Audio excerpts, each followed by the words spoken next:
Howdy all, Muglex Lives. I think it's time we play a little 7 Days to Die. Alright. So, I'm cleaning up a little harvesting I did while it was nighttime. Waiting for the daytime beat me out before I finished. So, I do have a couple little things here I need to finish off. And then we're going to go look for that last potato because I have since learned there are no potato fields, unfortunately. So I am going to have to go door to door looking for said potato.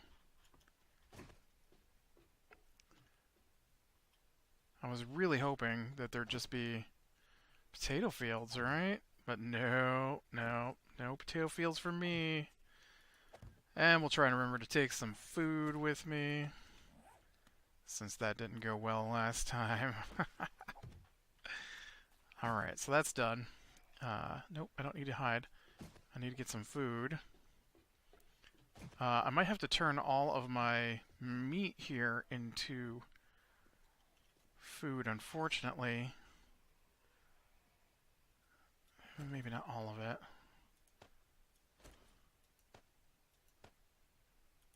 How about that? How about we go with that? Because I'm trying to keep enough of my stuff back that I can work with it, right? Oh, do I have water to turn into bottled water?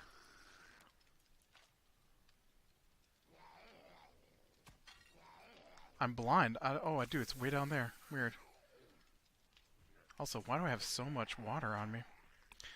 And while we're waiting on that, I am going to go down and see about clocking out this. Well, let's get some food in me, I guess. Man, it's so tiny. It's only 10. Wow. Grilled meat sucks. I'm sorry, guy, but that's the best I've got.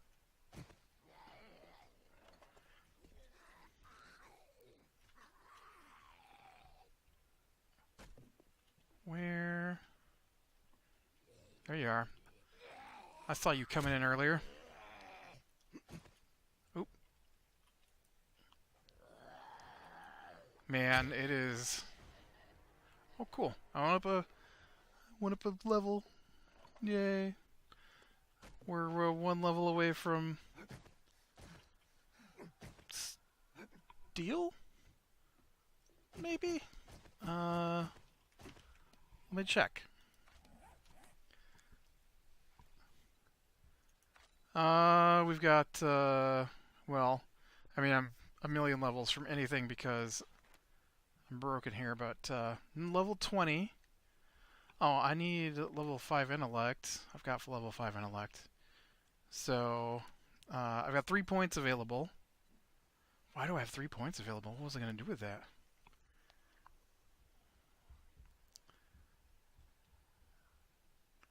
Why don't I have a crossbow? I have the ability to make one.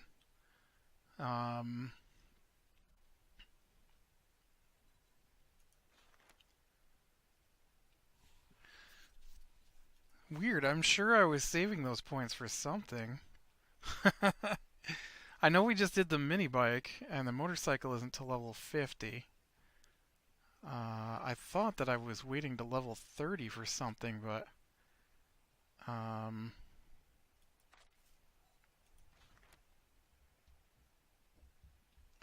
that's a 42 to 7. So no, I guess I just need for my death knell here to wear off. Okay, so we're gonna take this with us. Go ahead and just put that down there. Oh man, I'll tell you, they they're driving me crazy today upstairs. Um, They're driving me crazy right now, and I'm recording a video. Uh, for whatever reason, they thought it'd be a good idea to see how many pets they could get since Christmas. Maybe not how many, but they decided that their kids who don't have chores were perfect candidates to get pets for.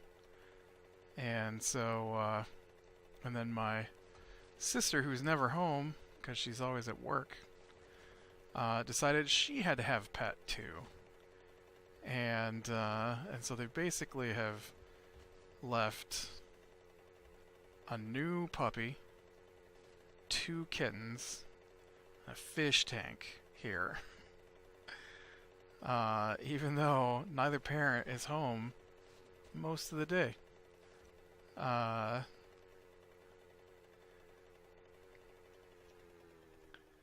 I'm not saying that I take care of those animals. I don't particularly take care of those animals, but the people who are responsible for those animals also think the animals can understand them. Oh, there's adults involved, just not this adult. And on top of that, we already had a dog. And none of them are disciplined in any way. The dogs, nothing. Oh, apparently I've already been in here. And so they're having issues as the dog who was here gets angrier and angrier over time about the new dog because she's not disciplined either. And so the real big issue is that no matter how many times you tell them don't feed the dog at the table, no matter how many times I tell the adult not to feed the dog at the table, has gotten in the habit of feeding the dog secretly at the table. So now the puppy, who's a bigger dog, thinks that it should get to eat at the table too. And so at dinner time, when it tries to get close, the older dog, who's like 2 years old, has started barking and snapping at the puppy, who thinks that means playtime. But really, the older dog is just trying to hurt the younger dog because she's just like her owner and is angry that there are new pets. And so it's ridiculous that they're just ridiculous. And so today we're trying to get dinner put together, and those 2 dogs would not stop barking and running and snapping at each other. And I'm finally like, look, that's it, they're done. Like, put them both in their kennels. They can stay in their kennels until dinner's over. And so like, oh, it was the little dog, says the owner of the big dog. And then of course the 8-year-old's like, no, it was the big dog, or the other dog. I'm like, it don't matter. It was both those dogs, both of them. So they both can sit in their cages until dinner's over. I'm like, in fact, I've been telling you for a week now, longer on the one dog, that they need to be in their kennels for part of the time every day because they both are horrible when they get put in there, and they need kennel training. And because it's ridiculous that I have to listen to 2 dogs howl and whine because they have to stay in their kennel for an hour in the mornings. There is no reason for that. And so, yeah, the one pet owner is angry, the other pet owner is angry. I'm like, I don't care. Your dogs are going in their kennels. Nobody should have to listen to that every morning. I get that you all like noise, and they do. TV up loud, dogs barking, all of it. Let's turn the tablets up to their max volume while we're playing games, sitting next to each other. They love it. And I'm like, that is so loud. It's not that loud. Uh-huh. Man, my rant went on way longer than I was gonna let it. But needless to say, they're upstairs fighting right now over... neither one will punish their animal. And so one dog does it, the other dog wants to do it. And then, so the first one does it, doesn't get punished, then the second one gets yelled at by the owner of the opposite dog. And it's ridiculous. It's ridiculous. I just don't think that I should have to go upstairs to deal with other people's pets.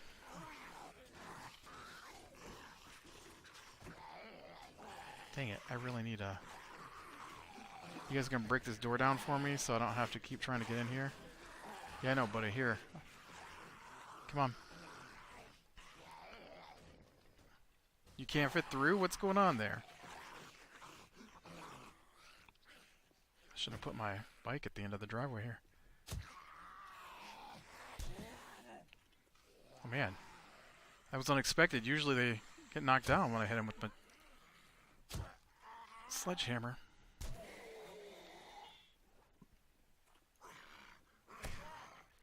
Dead. There we go.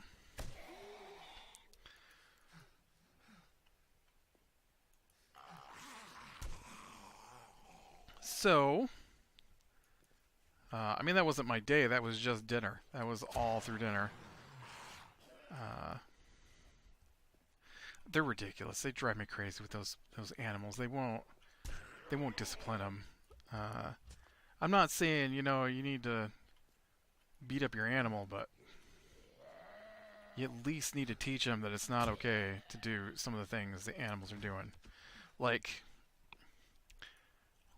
for example, the one dog freaks out every time she is left in the house. And I mean, like, her owner goes out to get the mail and she freaks out because her owner has left her for 5 seconds because they are a stay-at-home person. And so as bad dogs do, in retaliation for being left inside, she poops on the floor. And so does that dog get punished by its owner? No. No, they just clean it up and they get mad because somebody else pointed out that their dog left a mess on the floor. And so the new puppy, who's still being potty trained, poops on the floor. Well, that's the end of the world, because what kind of animal just poops on the floor? It's stuff like that. Just repeatedly stuff like that. Over and over.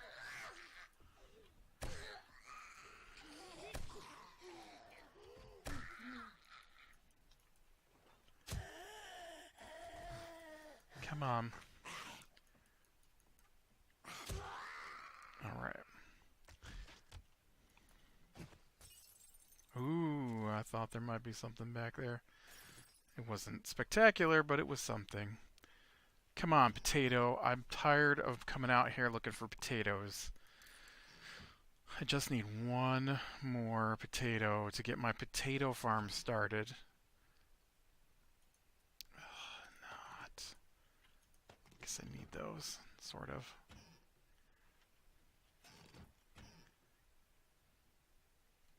That's weird.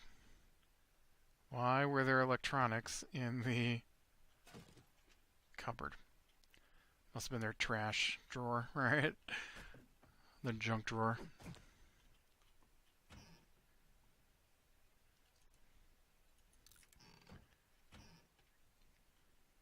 Oh, man.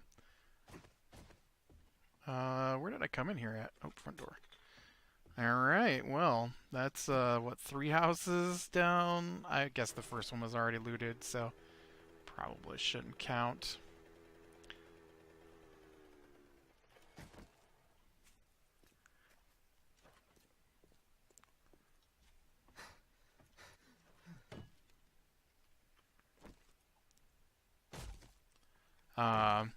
Yeah. Oh man, I got a funny message today. So, we're playing D&D, and I'm DMing for my brother, and his family.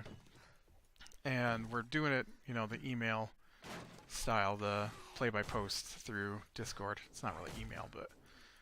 And so they're exploring this town, and I'm a little dumbfounded because I had clued them in multiple times that people knew about this town and that they should maybe talk to these people.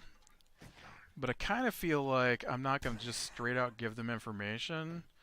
And so when they ask about a town and the person, like, we're doing a pre-made adventure, so there's a book to it, so I don't have to make up too much of it, which is kind of my... I am doing a made-up homebrewed game at the moment, but I am running their game from the book. And so in the book, there are two people related to this town, and one of them even talked about and gave them a quest to come to this town. And it's not a town; it's a ruins. It's an old town, which I wasn't aware of, but reading through the adventure turns out that it was destroyed by a volcano. And but that was hundreds of years ago, it must have been, because it's all just overgrown by trees and stuff at this point. Anyways, dang it. I mean, that's nice, but dang it. I need a potato. Potato. And, nice. I thought that might be a landmine. And then you stepped on it. We got a treasure map. Ooh. And, so they're going along and exploring this town. And they, like I said, there was a woman who told them that she couldn't pay them for their rescuing her, but she could tell them about this shop that her family used to own in the ruins of this city. And so they didn't even talk to her. I was like, wow, okay. And then when they got into talking to people, they talked to this one guy, and he doesn't know anything about the city, but he had two people in his cabin that they were at who did know about the city. One of them being the woman they didn't talk to the first time, and this other woman who they had rescued but didn't talk to, who actually had other information. I don't know why they refused to talk to this woman, but they could have gotten into the hideout that they went through the front door through a secret side passage, and they just basically don't talk to this woman. And even though they had quests pointing to this woman, man, this house has got a... Is this a house? This is weird looking. It's got like double bars, man. We don't want no... We want no paperboy coming to get his money.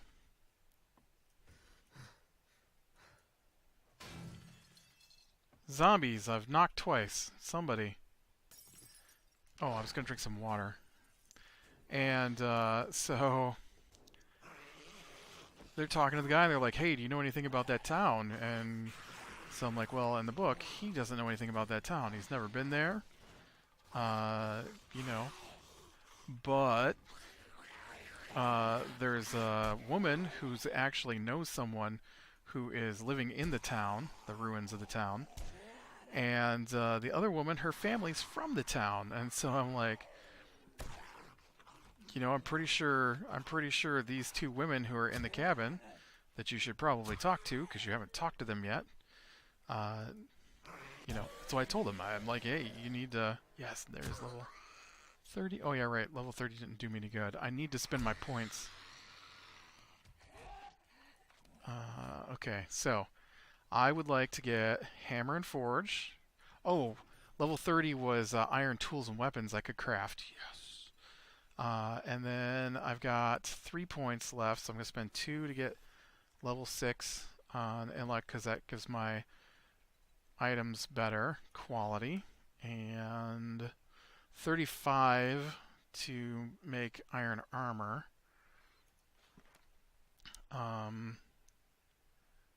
And that's level 40. Chemistry stations. I think I need a... Do I need a chemistry station? I think so. I think you need a chemistry station for... not that I can make it because I don't have the parts, but chemistry station for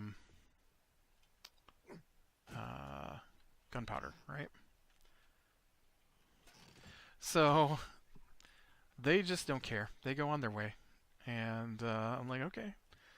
And then, oh man, it's the one place I want to get into. Actually, can I stop here and repair my tools and stuff? And so they go to the town, and they get some oh no, dang it!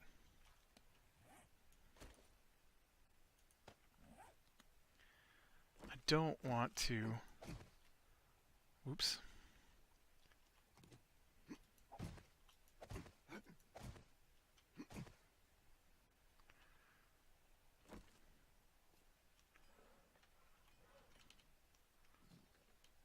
Man, was that already searched? Have I been in here before? Nope, nope, wrong button. Nope, totally didn't jump. Okay.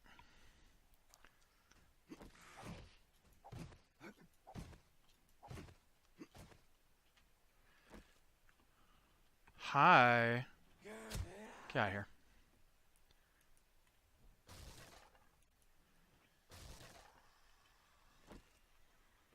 Come on. Let's get this over with so I can... Oh, now you're bringing a friend. Oh, that's just glass. Get back. Get back. I can wait for her. And maybe we can go in through this side window here. So... So they get to the ruins, and they're exploring around, and I'm like, all right. And they get to the place where the woman told them that her family owned the store, right? And so they get the treasure that she left behind, or that her family left behind, when they fled however long ago. Her grandmother always told her the story about her mother's necklace that had been left behind, but they had fled from the volcano and the monsters that had moved in, and so they weren't able to get it back, I guess. Oh no, totally can't go in through there. All right, well, we're gonna go this way. Go right back out here then, and then. Where did I park my bike? Because I think I walked around this house because the front was too heavily armored. So they get it, and they're like, well, that's all we came for, so should we stay and explore more? Because they hit the place in like their third building they went to. What's really weird to me, too, is I described that one of the buildings was in good condition and boarded up and stuff, and I don't remember if I told them smoke was coming out of the chimney or something, but they totally ignored it. And it's the one guy they need to talk to find out where to go next. Like, there are two ways to do it. They haven't opted for either way to get to the next part of the game. So I don't know what they're doing. I was just shocked. They're like, oh yeah, no, we've only explored 3 buildings out of about 12 in the ruins. I think we're done here. And I'm like, what? I'm like, all right, well, I mean, if that's what they choose, you know, that's the way the game works. You let them make their choices, and then they have to deal with the outcome. And so 225. That's crappy. That's fake. Oh, it's not fake. Oh. Oh man. It's a little more zombies than I wanna have fall on my head. What is that, guy? Were you jumping while falling?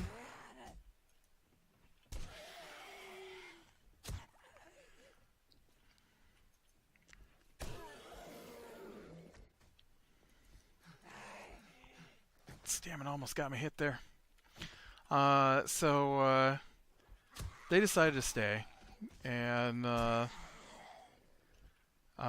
in the book, you know, I'm following the book. There's a dragon, but because of the angle they chose to come through, they've stayed at the back end of the town, and so I wanted them to be aware there's a dragon, and so I had it fly over. And it's just a little dragon. It's not like a full-grown dragon. And so they so they go into just a ruined building. There's nothing in there, and it doesn't have a roof or anything. And so I'm like, oh, and then you see a shadow pass overhead. What do? And like, well, I get under the trees and try to see what it is, and so so I tell them they see a green dragon fly overhead, a little green dragon, and so I get on here after dinner tonight, and there's a message from my brother. He's like, you know, if you wanted us to leave this place, you could have just said that all the rest of the buildings were ruins. What are we supposed to do against a freaking, what does he say here?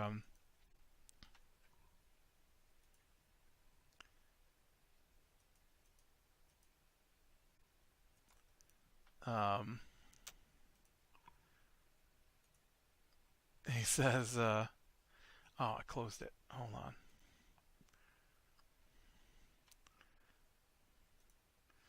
A dragon. If you wanted us to leave, you could have just said the rest of the buildings are just rubble. I was hoping for enough fights that we lived through to get to level 5 by the end of this campaign.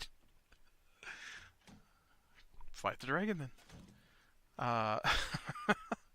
It's not a big dragon. I actually have played through this campaign as a player, and when we came through here as players, we had one less person than they've got, which is a big deal in D&D, because people are exponentially more powerful than monsters in the game. So when you calculate how powerful a monster is, it's one monster per person added together, and so like if you fight goblins are like a quarter, and so it takes 4 goblins to equal 4 first level players, and so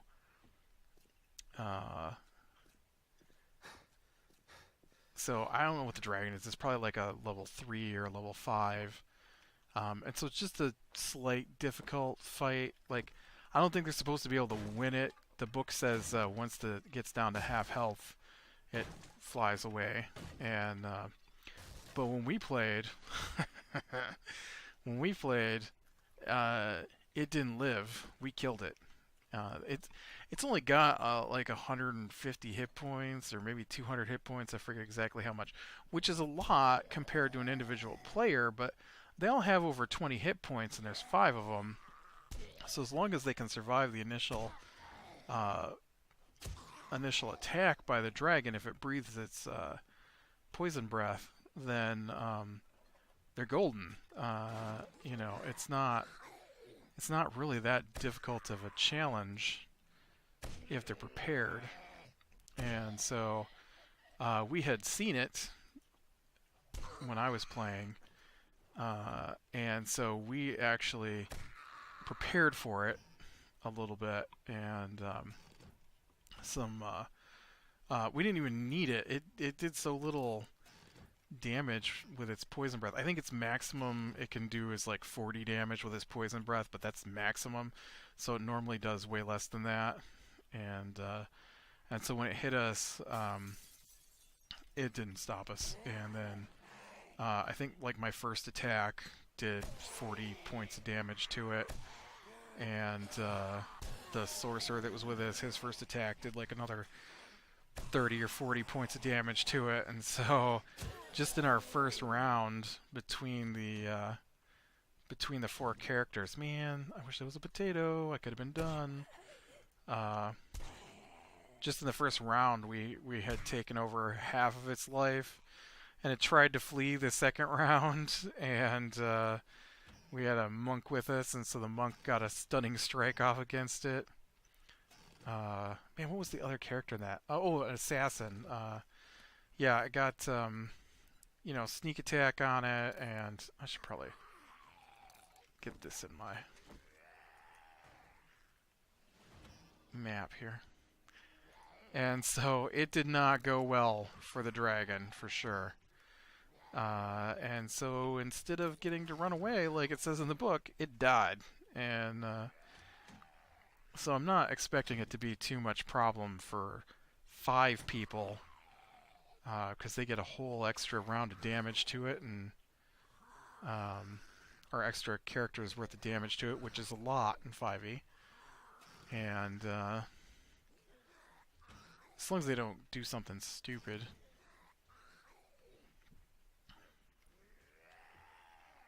Man, I was really hoping to get this potato. That's useless. That's not great either, because I'm about to be able to make iron armor, right? Well,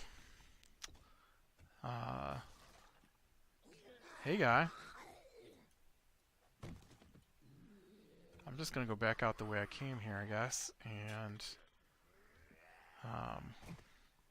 I will probably keep searching for potato. I don't think I'm going to quit quite yet, but I am going to end the episode here and continue on my path of potato hunting. So click like your like, subscribe, sure to catch the next one, and I will talk to you later.